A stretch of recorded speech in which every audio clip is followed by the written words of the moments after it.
Hello, everybody. We're having some meetings. I know you're going to be watching a couple of them. We have a lot of people here today. A lot of subjects under discussion, including Venezuela, including, of course, North Korea and other things. And I think we're making tremendous headway. We'll be spending quite a bit of time here. And then we, during the weekend, as you know, toward the end, we go into Manhattan, where I have a lot of meetings scheduled in Manhattan. Any questions?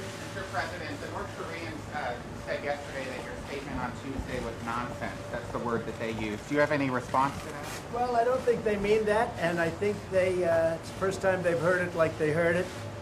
And frankly, the people that were questioning that statement, was it too tough? Maybe it wasn't tough enough. They've been doing this to our country for a long time, for many years. And it's about time that somebody stuck up for the people of this country and for the people of other countries. So if anything, maybe that statement wasn't tough enough. And we're backed by 100% by our military. We're backed by everybody. And we're backed by many other leaders. And I noticed that many senators and others today came out very much in favor of what I said. But if anything, that statement may not be tough enough. What would be tougher than fire and fury? Well, you'll see. You'll see. Mr. President, is one of the options being considered a preemptive strike, or strike? We don't talk about that. I never do. I'm not like the other administration that would say we're going into Mosul in 4 months. I don't talk about it. We'll see what happens. But I can tell you that what they've been doing and what they've been getting away with is a tragedy, and it can't be allowed. Mr. President, would you ever consider negotiations under different circumstances? Sure. We'll always consider negotiations, but they've been negotiating now for 25 years. Look at Clinton. He folded on the negotiations. He was weak and ineffective. You look what happened with Bush. You look what happened with Obama. Obama, he didn't even want to talk about it. But I talk. It's about time. Somebody has to do it.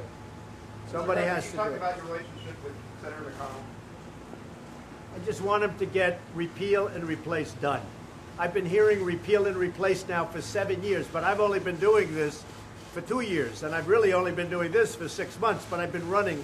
So now it's almost 2 years, and all I hear is repeal and replace. And then I get there, and I said, where's the bill? I want to sign it, first day. And they don't have it. And they passed repeal and replace, but they never had a president, frankly, or a Senate that was going to do it, but they never had a president, so it didn't matter. So I say very simply, where is repeal and replace? Now I want tax reform and tax cuts. We're going to reduce taxes for the people. We pay more tax than anybody in the world, and we're going to reduce taxes. So I say tax cuts, tax reform, and I want a very big infrastructure bill where we're working on that very hard already, and we can do that. And we may even get bipartisan on infrastructure, but we want to have it. But I said, Mitch, get to work and let's get it done. They should have had this last one done. They lost by 1 vote. For a thing like that to happen is a disgrace. And frankly, it shouldn't have happened. That I can tell you. It shouldn't have happened. Senator McConnell considered stepping down as majority leader. There's some conservative analysts, including Sean Hannity, who say it's time for him to retire. Well, I'll tell you what, if he doesn't get repeal and replace done, and if he doesn't get taxes done, meaning cuts and reform, and if he doesn't get a very easy one to get done, infrastructure, if he doesn't get them done, then you can ask me that question. So what is that? A yes You or a can no? ask me the question. That means ask me that question.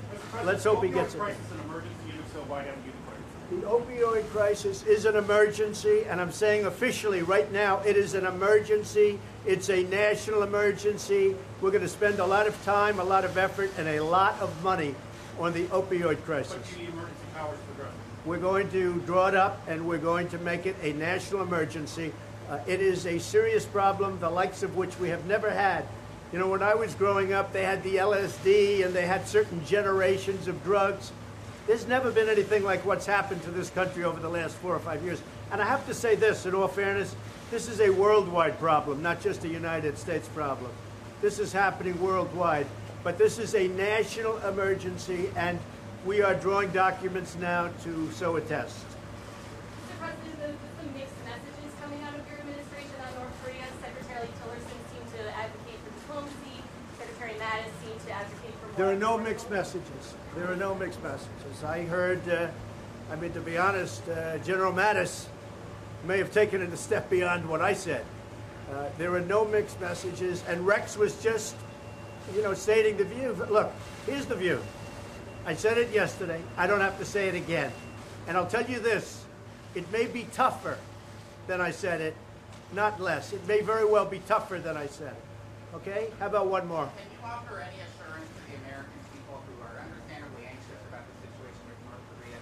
They see images of these missiles coming up in the air, the threats of bombs, they see your statement about fire and fury. Should they be comfortable that you have this under The people of this country should be very comfortable. And I will tell you this, if North Korea does anything in terms of even thinking about attack of anybody that we love or we represent or our allies or us, they can be very, very nervous. I'll tell you what, and they should be very nervous because things will happen to them like they never thought possible, okay? He's been pushing the world around for a long time, and I have great respect for what China and what Russia did, and those 15, we got a 15-0 vote. I have great respect for China and Russia, what they did on sanctions. I believe that will have an effect. I don't think it will have the kind of effect, even though we were the ones that got it. And Nikki Haley did a great job. We all did a great job. But I have great respect for what they did. I have great respect for the 15-0, but probably it will not be as effective as a lot of people think it can be, unfortunately. Can China do more? I think China can do a lot more, yes. China can, and I think China will do a lot more. Look, we have trade with China. We lose hundreds of billions of dollars a year on trade with China. They know how I feel. It's not going to continue like that. But if China helps us, I feel a lot differently toward trade. A lot differently toward trade. So we will I think, the people of our country are safe, our allies are safe, and I will tell you this, North Korea better get their act together or they're going to be in trouble like few nations ever have been in trouble in this world. Okay? Thank you very much. We're going down to the other side and we're going to take a few more questions. Okay? Thank you. Thank you.